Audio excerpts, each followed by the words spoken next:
The Trade is brought to you by ACY Securities, Tim Cahill's official FX and CFD trading partner.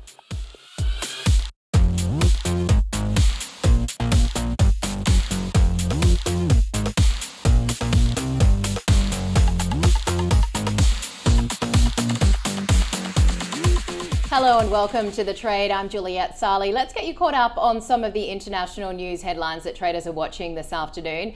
And ahead of OpenAI CEO Sam Altman's 4 days in exile, several staff researchers sent the board of directors a letter warning of a powerful artificial intelligence discovery that they said could threaten humanity. This is two people familiar with the matter telling Reuters. The previously unreported letter and AI algorithm was a key development ahead of the board's ouster of Altman. Before his triumphant return late Tuesday, more than 700 employees had threatened to quit and join back at Microsoft. Well, oil prices under pressure. They were down around 1% in the early session, extending losses from the previous session after OPEC Plus postponed a ministerial meeting, stoking views the producers might cut output less than earlier anticipated. Brent futures fell by as much as 4% in the Wednesday session. And European shares did hit a 2-month high on Wednesday. This was led by rate-sensitive real estate stocks. The Pan-European Stock 600 closing 0.3% higher, with real estate leading the way. We also saw a gauge of Eurozone equity market volatility hit its lowest level since July. Over to India, meanwhile, the stock market expected to hit new highs in the next 6 months and rise over 10% from here by the end of next year. This driven by a sustained expansion in the fastest growing major economy, and this according to a Reuters poll of equity strategists. The benchmark Sensex index touched an all-time high in September, recording the longest streak of gains in 16 years. The index has dropped around 3%, but still up almost 8% for the year.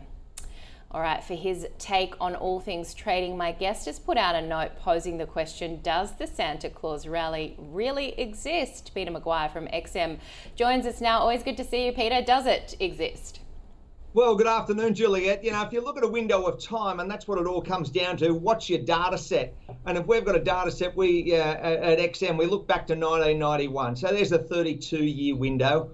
And of that 32 years, 24 years were very positive in the sense from Thanksgiving to New Year's Eve, around about a 1.6% move to the upside in that window of time, Juliette. So that's 75% of the period, and that's not a bad period to look at. So I'm not suggesting it's going to happen again. I've got to be careful what I say on TV, but I tell you what, if you look at the data, and if you were a trader, which most people are, then they'd probably look at that with a great degree of interest and say maybe we've got a little bit more uptick.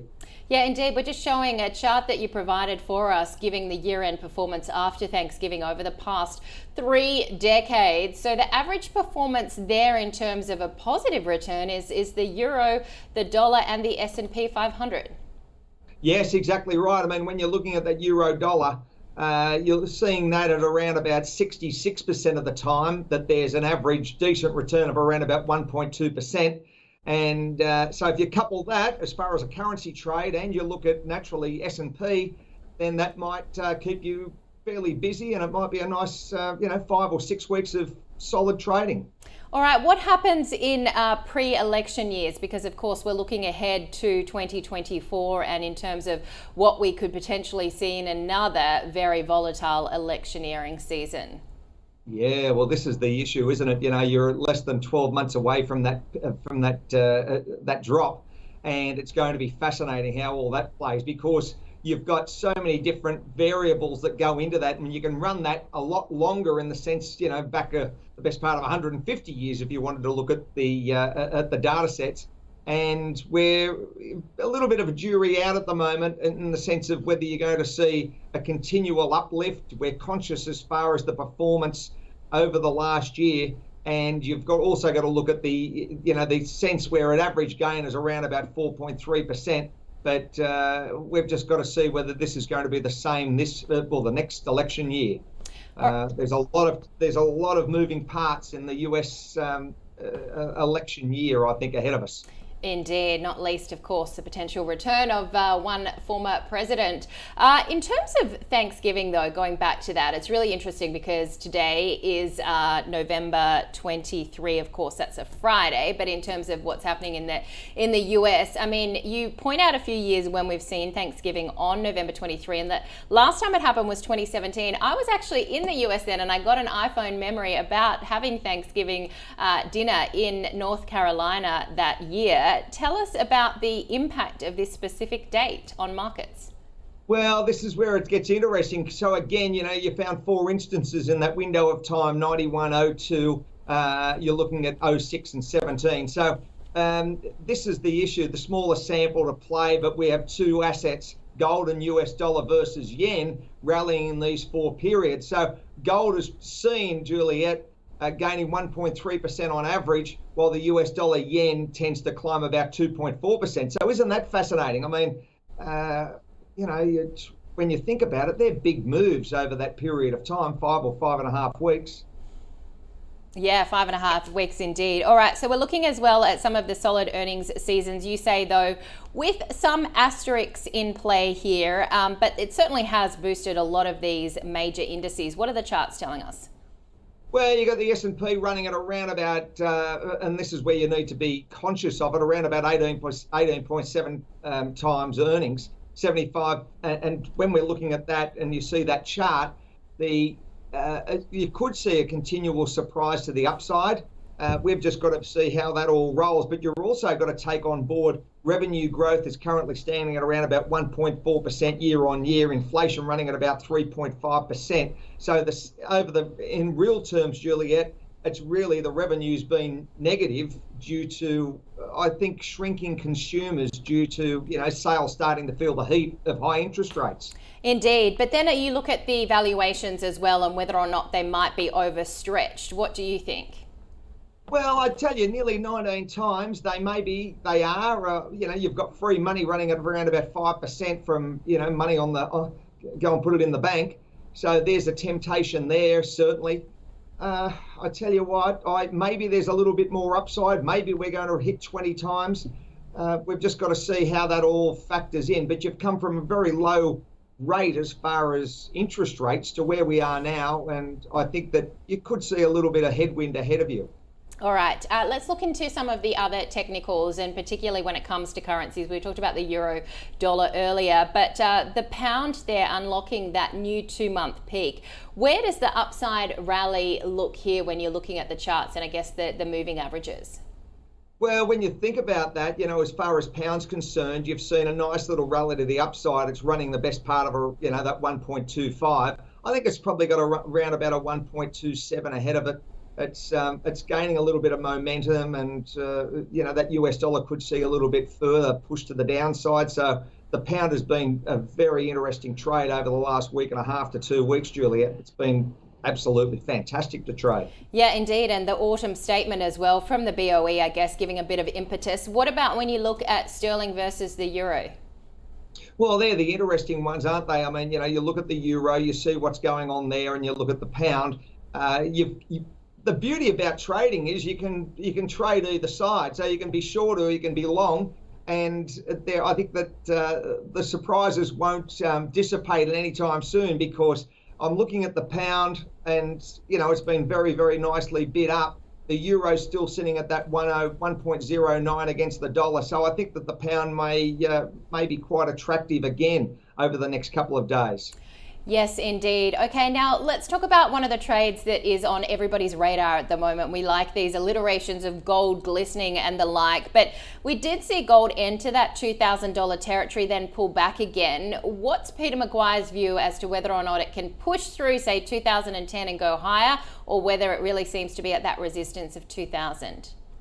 Well, I think where it is at the moment, Juliette, it seems to be onward and upwards, getting a lot of momentum.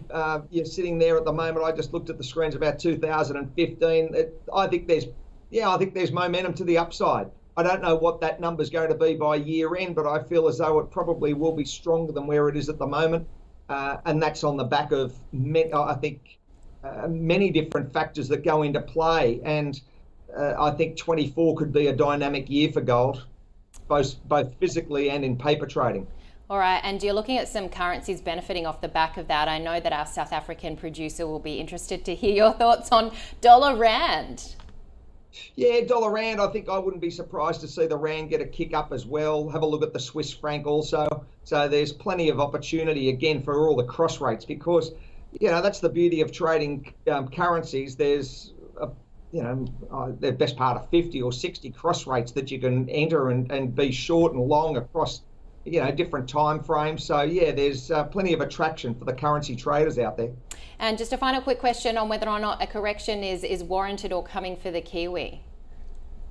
It's been bashed and it seems to be a little bit range bound at the moment. It might get another push down, but maybe it's a hard one to pick, but it's never short of surprises and it's never a dull currency to trade. So yeah, strap yourself in because I think it'll continue to be a bumpy ride for the Kiwi. All right, strapped in. Peter, thank you as always. Peter McGuire, CEO of XM Australia, joining us today on The Trade. All right, before we go, a thought from trader David Scott that I saw on platform X, and just having a look at what he was tweeting about. It was really about the Australian 10-year inflation break-evens down sharply, returning to the midpoint of the RBA's 2 to 3% target. Now, this is interesting to look at because we heard from Michelle Bullock overnight, and David also points out that there's been a decent shift in the Australia overnight interest rate swaps and IBs for the RBA February 2024 decision following Bullock's hawkish speech last night. So he says back to being a coin flip again as to whether or not we will see another interest rate hike. Also, of course, Michelle Bullock talking about inflation very much being a homegrown problem and not something we've imported from, of course, where you're seeing interest rates more globally. Well, have you ever wondered about the secret to success in stock picking? Join stock doctors Daniel Ortizi and Tim Lincoln as they lift the lid on the rigorous filters and process they use to pick stocks and power returns. Some of these secrets have led the stock doctor Star Stocks funds to yield 17.3% per annum return since inception. Don't miss this opportunity to ask them questions to learn how they do it. It is free to register. You just have to head to ausbiz.co/stockdoctor. Well, that does it for this edition of The Trade. Be sure to tune in tomorrow. We will be back with all the action and charts to watch. Thanks for watching.